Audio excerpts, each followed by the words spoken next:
تو چلیے اس ایکسپلینر کا آغاز کرتے ہیں۔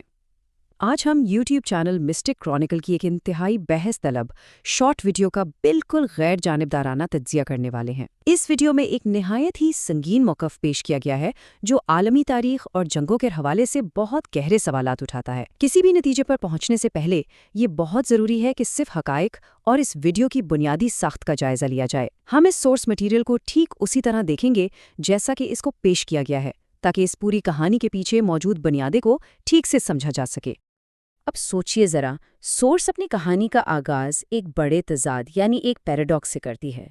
ایک ایسی ریاست جو خود کو عالمی محافظ یا ورلڈز پروٹیکٹر کہتی ہے، اور دوسری طرف لگاتار 76 سال تک مختلف جنگوں میں اس کی مسلسل شرکت۔ یہ دونوں باتیں جب آمنے سامنے آتی ہیں نا، تو سچ میں ایک بہت بڑا سوالیہ نشان کھڑا ہو جاتا ہے۔ ویڈیو بنانے والے نے جان بوجھ کر ان دو متضاد تصورات کو ایک ساتھ رکھا ہے تاکہ دیکھنے والے شروع میں ہی اس کشمکش کا حصہ بن جائیں۔ یہ جاننا نہایت دلچسپ ہے کہ اس عالمی محافظت اور مسلسل تباہی کے تضاد کو سورس آگے چل کر آخر کن بنیادوں پر ثابت کرنے کی کوشش کرتی ہے۔ اور اس مقاف کو ثابت کرنے کے لیے ایک بہت ہی طویل تاریخی اور جغرافیائی ٹائم لائن قائم کی گئی ہے۔ یعنی کہانی شروع ہوتی ہے 76 سال پہلے کوریا سے، پھر وقت کے ساتھ آگے بڑھتے ہوئے بات آتی ہے 2001 میں افغانستان کی، اور وہاں سے سیدھا آج کے دور میں ایران کے موجودہ حالات تک۔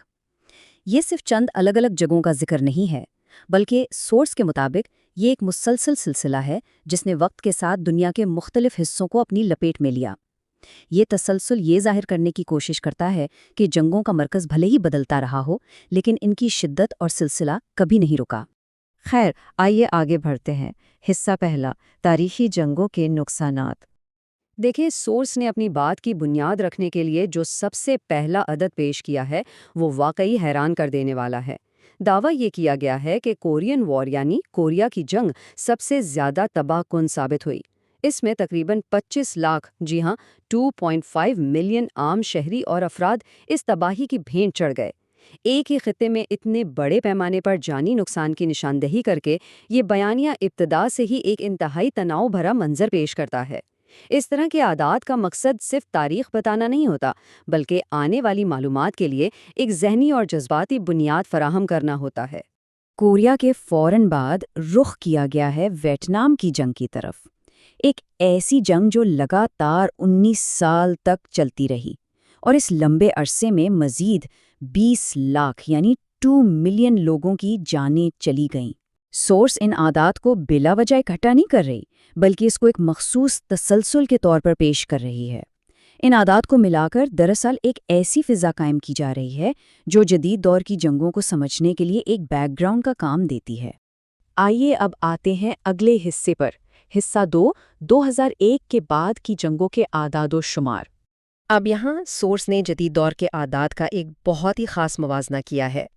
ایک طرف بتایا گیا ہے کہ افغانستان کی 20 سالہ جنگ میں 2,43,000 سے زیادہ اموات ہوئیں۔ وہیں عراق کے حوالے سے کوئی مخصوص گنتی نہیں دی گئی، بلکہ صرف لاکھوں کا لفظ استعمال ہوا ہے، جو وہاں ہوئے ان گنت جانی نقصان کی طرف اشارہ کرتا ہے۔ لیکن اس کے بالکل برعکس جب بات آتی ہے امریکی تحقیق کی، تو وہاں ایک انتہائی مخصوص فگر دی گئی ہے: 9,400 سے زیادہ جانیں۔ ان اعداد کو آمنے سامنے رکھ کر سورس یہ دکھانا چاہتی ہے کہ نقصانات کو گننے کے ذرائع اور پیمانے مختلف جگہوں پر کتنے متضاد ہو سکتے ہیں۔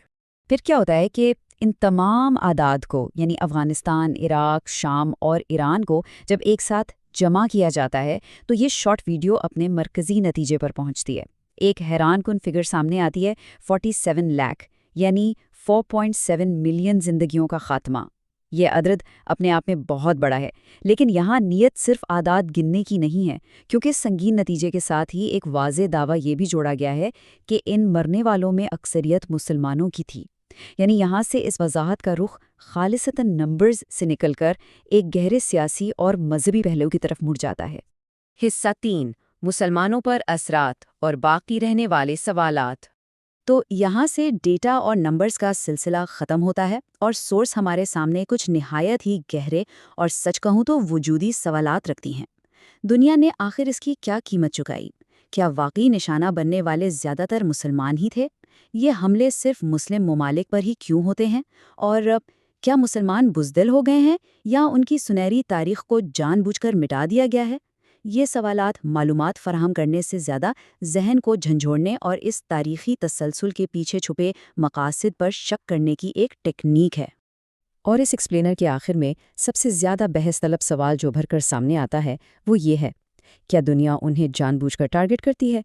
سورس کا اصل مقصد ان حقائق اور دعووں کے ذریعے ایک ایسی فضا قائم کرنا ہے جہاں ان بیانیوں کے پیچھے چھپے مقاصد پر لمبے عرصے تک غور کیا جائے۔ یہ ایک ایسی سنگین سوچ ہے جو ان تمام عادات کے گزر جانے کے بعد بھی دماغ میں گونجتی رہتی ہے۔ ہم نے ان حقائق اور دعووں کو ٹھیک ویسے ہی شفافیت سے پیش کیا جیسا مول ذریعے میں تھے۔ اب ان سوالات کے جوابات اور اس پوری کہانی پر غور و فکر کرنا بالکل ہم سب کی اپنی سوچ پر مبنی ہے۔